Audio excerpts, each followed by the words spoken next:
Hi, I'm Scott Hamilton, ROCKFILE, back with another podcast review for your ears, talking about the 2020 film, The Hunt. I'm not going to get into too many details because I think this is a movie people should watch, if you can take the graphic violence. The short version of this is, A, it didn't really deserve all the press it got for being negative on one side or the other political fence, and it's just an okay movie. But if you like this kind of thing, and the gore and everything else, and strong female characters, you may actually enjoy this. I wanted to see this when it first came out. Like everyone, I read all of the controversy about it, and I just never got around to seeing it because the reviews were like, it's okay, after it came out. The controversy all happened after a couple test screenings, by the way, and we'll give you a little history. But again, the short version of this is, if you think you like this version, or if you've ever liked any version of The Most Dangerous Game, which I'll get into details about that story coming up, and with an obvious political, I don't want to say slant because it's really not for either side to enjoy. And I'll get into that detail. But anyway, like I said, graphic violence, it's 90 minutes, it's short, it's mostly well acted, it's mostly well directed, it's not a terrible film. Long version, Craig Zobel directed this. He's known more for directing TV shows, and he's done some really good ones actually, than movies. And they started making this like 2019, finally came out in 2020, but the little history behind it, and it didn't make a lot of money. It had a $14 million budget, grossed about $16 million. It's probably doing better in streaming than it ever did in theaters. And this came out, in 2020, right? Yeah, anyway. We'll go ahead and get into some of the history of it first. After 2 negative test screenings, Universal pulled the movie because they said that test audiences weren't comfortable with the politics of the movie. 2 or 3 days later, the president at the time, I hate to mention his name, came out on the side that it was just there to incite craziness, violence, whatever the quote was. Some conservative media jumped on it, and I'll state right now, I'm not a conservative or a liberal. I don't describe myself in political terms. I'm a very smart person. I read the news. I watch the news. I keep up to date with everything political and world news-ly.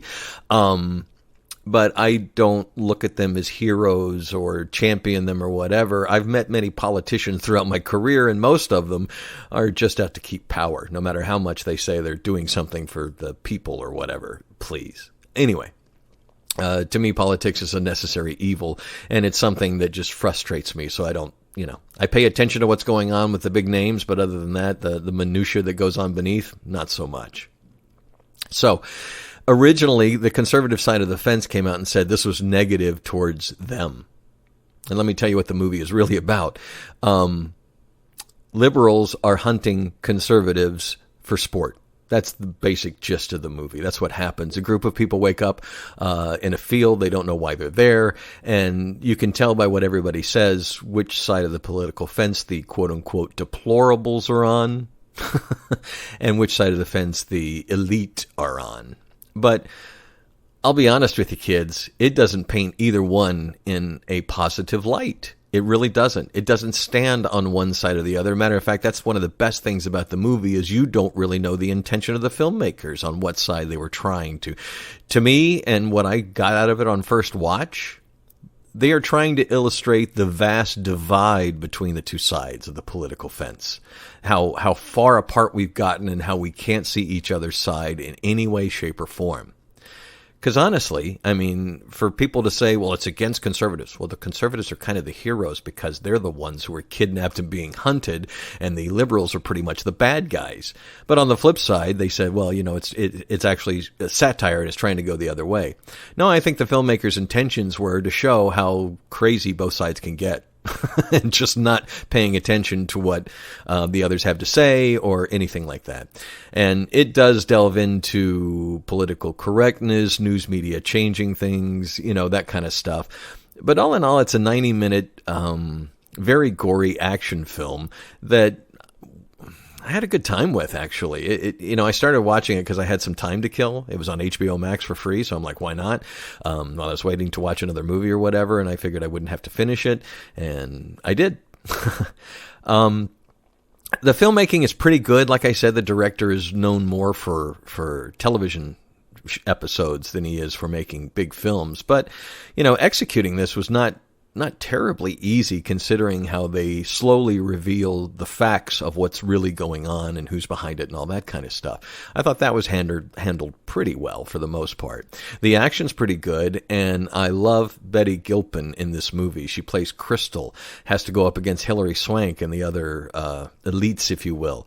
And she's fantastic in the movie. A lot of other people are great in the movie. There's some Emma Roberts is in this. Ethan Suplee is in this. Amy Madigan. There's just actors pop up and you go, wow, I didn't know they were in this. But I've seen better versions of this story without the politics. It is based on the original book, The Most Dangerous Game, which has been made into a variety of movies over the last 90 years or so, 80 years. The one you've probably seen is Hard Target with Jean-Claude Van Damme, where some bad guys are finding the appropriate people to be hunted by rich people who pay to do so. So this movie takes that story idea and then just slathers it in a whole bunch of political terms on both sides of the fence.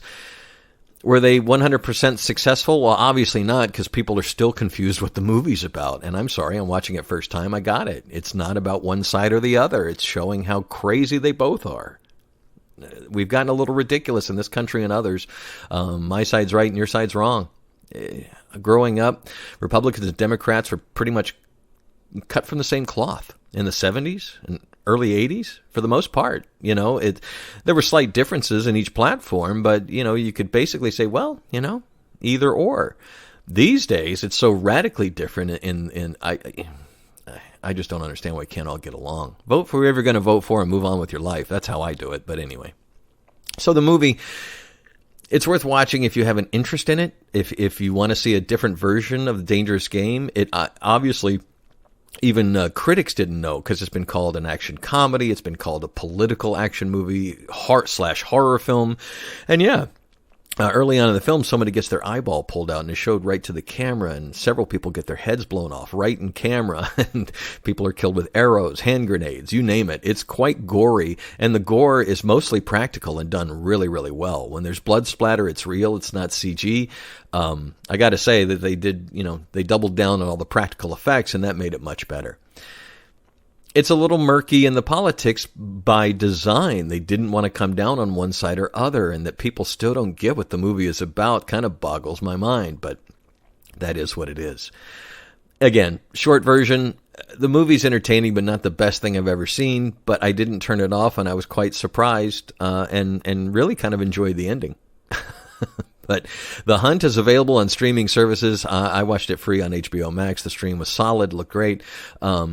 It's not a bad flick. It's just, not everybody is super thrilled with what it says about their side or the other side, and I get that. But I like art, movies, and music that make you think, and this movie kind of did. It could have been done better. The movie could have been executed better. The politics could have been executed better. But overall, considering it was a $14 million budget and made on the cheap, kind of as most Blumhouse films are made, it turned out okay, and it's not bad, but I'm glad they got it's interesting that the political hubbub that it caused when it was first being made back in 2019, when the first test screenings happened, didn't carry over to big box office, because it really didn't.